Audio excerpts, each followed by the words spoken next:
No lo volveré a decir. Ponte un pantalón. Estás asustando a todos. ¿Cómo te fue? Oh, ¿qué pasó contigo?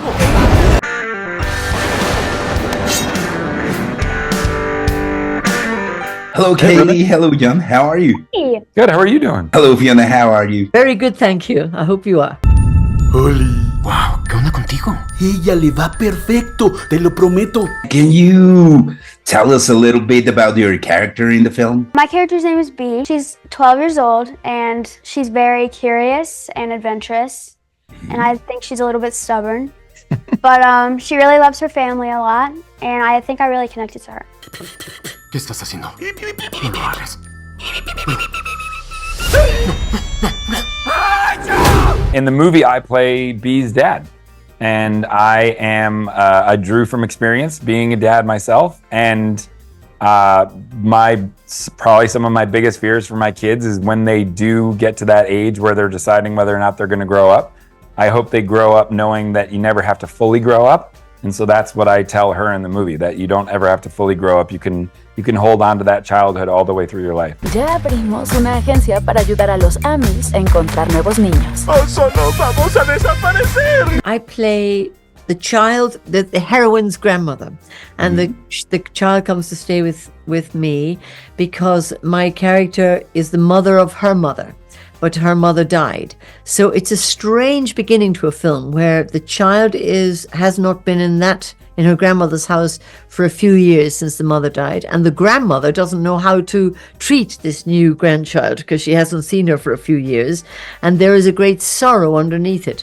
But luckily, they sort of get through that. The child is visiting her dad in hospital, and the granny is looking after her.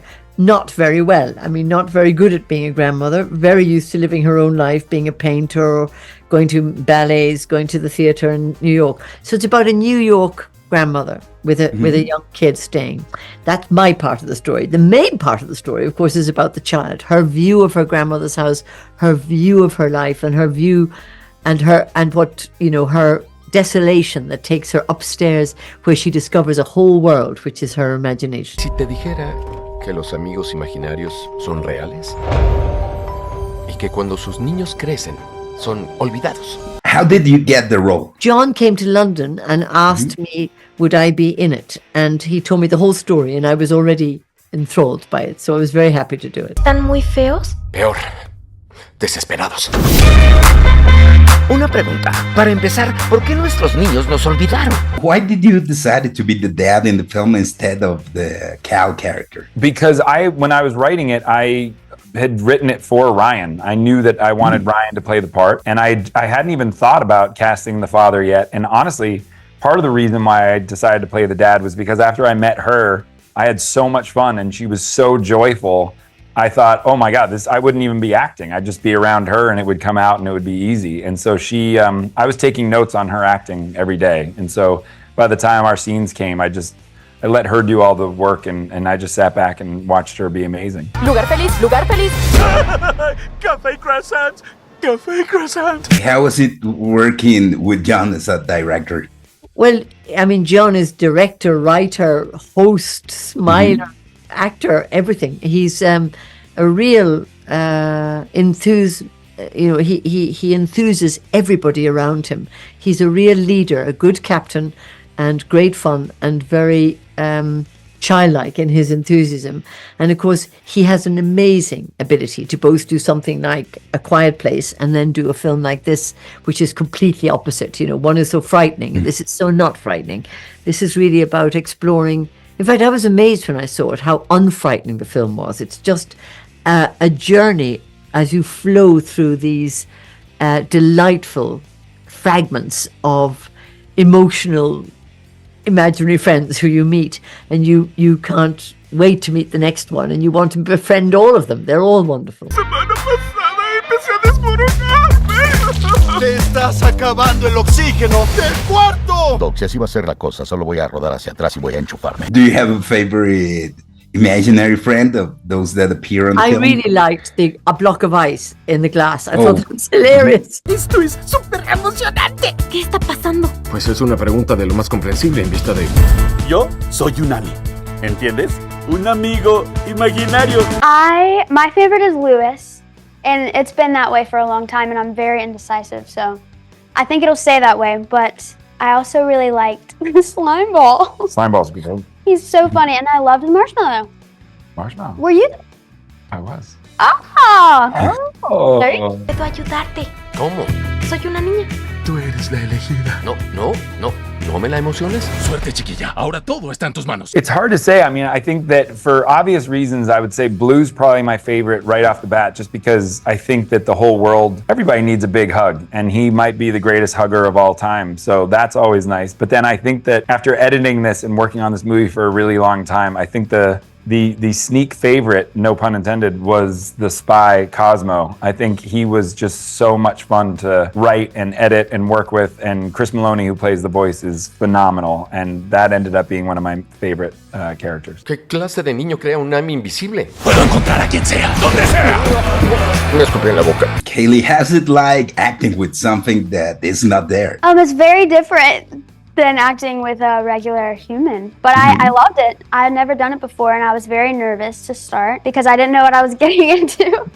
But luckily, we very rarely had to act with like a piece of tape or something, which was great. So we had actors for some of the ifs so that they could do their dialogue, and then we would have like stuffed animals or puppets or cardboard cutouts and things like that, and we had John there for those. So. Okay. Gracias por hacer esto. No le estés viendo el ojo. ¿Cuál ojo?